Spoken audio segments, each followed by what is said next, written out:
Welcome to Love by Design, the podcast for high-achieving women who are ready to stop performing for love and start building it from truth, from alignment. Because you don't attract what you want, you attract what you be.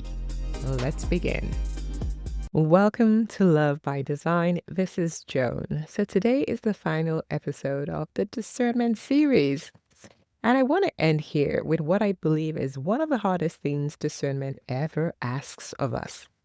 Not seeing someone else clearly, not even seeing yourself clearly, but being willing to let what is true now outweigh everything you've already given. Because the longer we've been in something, well, the harder it becomes to see clearly. Not because the evidence disappears, but because the investment grows, and investment has a gravity of its own.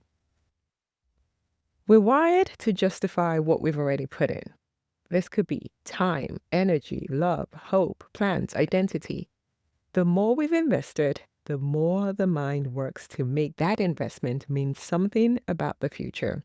So it might sound like, I've put 5 years into this. It has to be worth it. Or I've given so much. Leaving now would mean it was all for nothing. This feels like loyalty, like commitment, like the kind of staying that love requires. But it is also something else. It is the sunk cost fallacy applied to love. And it's one of the most common ways men and women stay in relationships long past the point of honest alignment. Not because they can't see, but because everything they've already given makes leaving feel like a verdict on all of it. Sunk cost is any investment that cannot be recovered regardless of what you decide next. So the time is gone. The love was given. The years passed. None of that changes based on whether you stay or go. What changes is only what happens from this point forward.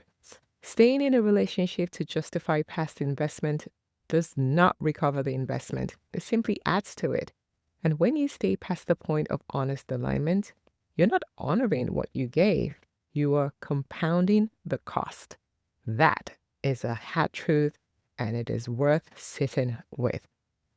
Let me name the specific ways this shows up, because I'm sure you will recognize this. So we've been through so much together. That has to mean something. Sure, it does mean something. It means you shared a history. It does not mean the relationship is still right. Next one. I've already introduced him to my family. I changed my life for this. What you changed is real. It does not obligate the relationship to be what you need it to be.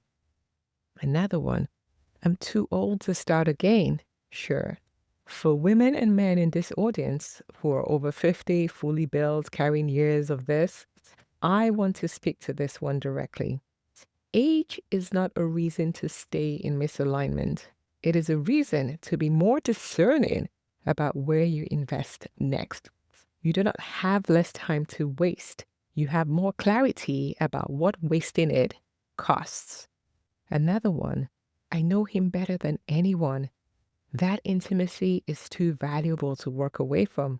Sure, depth of knowing someone is real. It is not proof of alignment.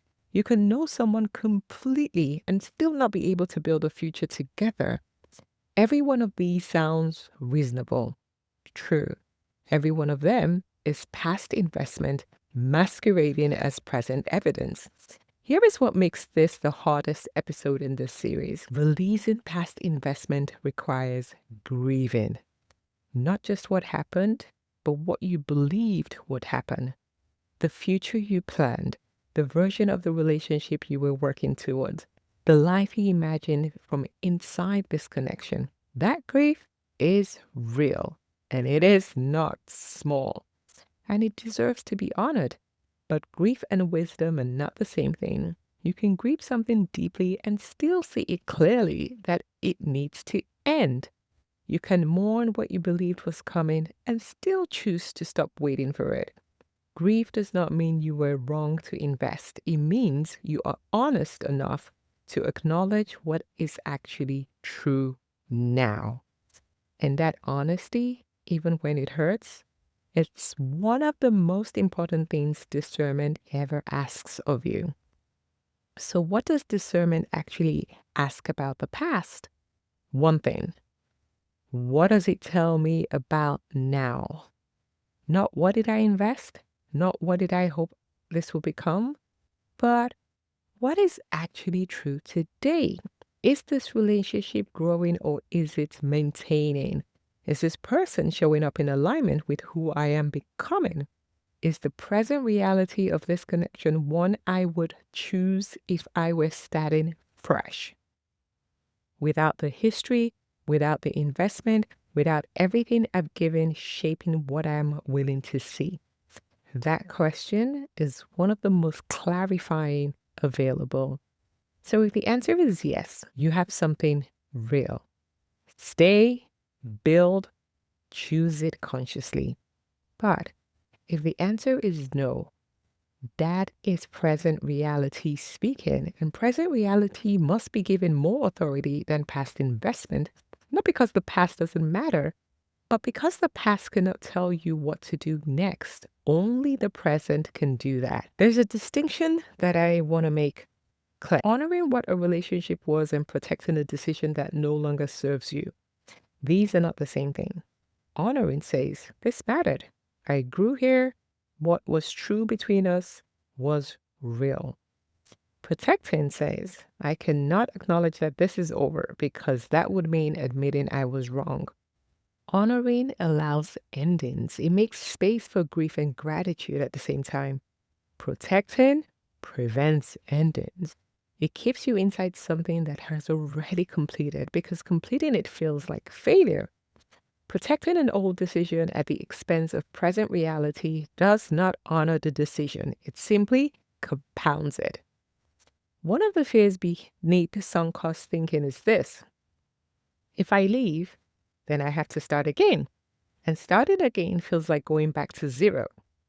But that is not what happens. When you leave a misaligned relationship with your eyes wide open, you are not erasing what you built. You are taking everything the relationship taught you, everything you grew into because of it, every piece of yourself you discovered inside it, and you're bringing that forward. You are not returning to zero.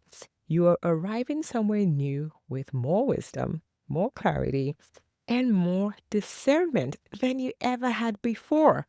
That is not lost stress to starting over. That is discernment in action. Wow. This has been the Discernment Series, 5 episodes on the one capacity that changes everything, the ability to see clearly enough to choose wisely. We covered the discernment principle, when emotions hijack perception, why intuition is not the same as discernment, why you are the hardest person to see clearly, and finally, why present reality must outrank everything you've already given. None of this is easy, but all of it is worth it because the quality of your relationships and your life is shaped by the decisions that you make. And the quality of your decisions will never exceed the quality of your discernment. Thank you for being with me on this journey. Thank you for joining me on today's episode. And if it stirred something in you, trust that alignment isn't a concept, it is a calling.